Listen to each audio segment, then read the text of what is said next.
চোখ রাখবো কল্যাণীর দিকে। কল্যাণী এমসের শ্রমিক ভট্টাচার্য লেজার ইউনিটের উদ্বোধন রাজ্য বিজেপির সভাপতির। পয়েন্ট থেকে কল্যাণী এমসকে সহযোগিতা করেছেন, এটা বিরাট কোনো ইভেন্ট নয়। আমাদের এখানে একটা নতুন ইউনিট চালু হচ্ছে, দ্যাট ইজ CO2 লেজার।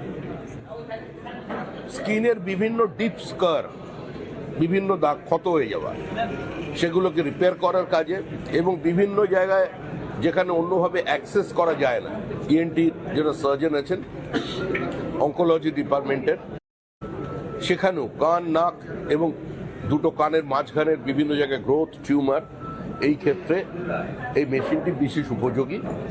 ভারতবর্ষের বিভিন্ন প্রান্তে আমাদের যত এমস আছে এবং বিশেষ কিছু হসপিটাল আছে যেখানে সাধারণ মানুষ পৌঁছতে পারেন না, তাদের CO2 লেজার আছে। কলকাতা শহরে প্রথম কোনো সরকারি হসপিটালে এই CO2 লেজার ইন্ট্রোডিউসড হয়ে গেল আজকে, এবং আশা করছি এর উপকারিতা স্থানীয় সাধারণ মানুষ পাবেন।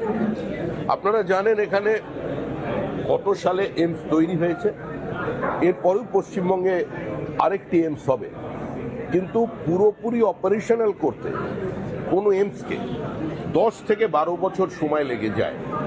এবং এই মুহূর্তে এমসকে ঘিরে মানুষের যে চাহিদা, যে আবেগ আছে, এমসের সম্পর্কে মানুষের যে ধারণা আছে, সেটা আমরা পুরোপুরি পূরণ করতে পারছি না। আমাদের আরও কিছু সময় লাগবে, কারণ পুরো বিষয়টা বুঝতে হবে যে মানের, উচ্চমানের, মানে আজকের দিনের যুগোপযোগী এবং আন্তর্জাতিক ক্ষেত্রে সবচেয়ে আধুনিক যে চিকিৎসা ব্যবস্থা, সেই পরিষেবাটা এমস দিয়ে থাকে। তার ফলে সেই এক্সপার্টাইজটাকে সেই জায়গায় তুলে নিয়ে যেতে গেলে, এবং তার জন্য যা কিছু অ্যাক্সেসরিজ আছে, যা কিছু মেডিকেল ইকুইপমেন্টস আছে, নন মেডিকেল স্টাফস আছে, এবং তাদের এক্সপার্টাইজটাকে যদি এলিভেট আমরা করতে চাই, তাহলে একটা সময়ের প্রয়োজন আছে।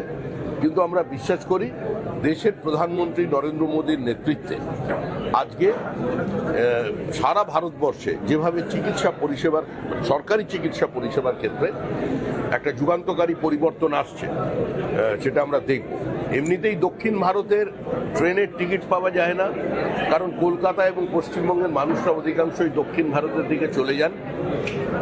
আজকে এটা আমাদের করার উদ্দেশ্য শুধু এটা নয়, মাননীয় জেলা শাসক এখন উপস্থিত আছেন, পশ্চিমবঙ্গ রাজ্য সরকারের প্রতিনিধি, তিনিও বিষয়টা দেখবেন, সহযোগিতা করবেন আমাদের এখানের ইউনিটের পক্ষ থেকে, এবং রাজ্য সরকারের সহযোগিতা, রাজ্য সরকারের পার্টিসিপেশন থাকবে।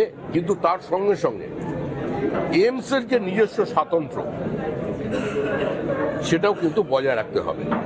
এ সম্পর্কে যদি আপনাদের কোনো প্রশ্ন থাকে, আমাদের মাননীয় ডিরেক্টর সাহেব এখানে আছেন, ডক্টর প্রফেসর সিনহা, তাকে প্রশ্ন করুন, উত্তর দেবেন। নানা ধরনের কন্টেন্ট দেখার জন্য লাইক করুন, শেয়ার করুন আমাদের ফেসবুক পেজ, সাবস্ক্রাইব করুন আমাদের ইউটিউব চ্যানেল। পাশাপাশি অন্যান্য ব্রেকিং নিউজের জন্য অবশ্যই চোখ রাখুন রিপাবলিক বাংলায়।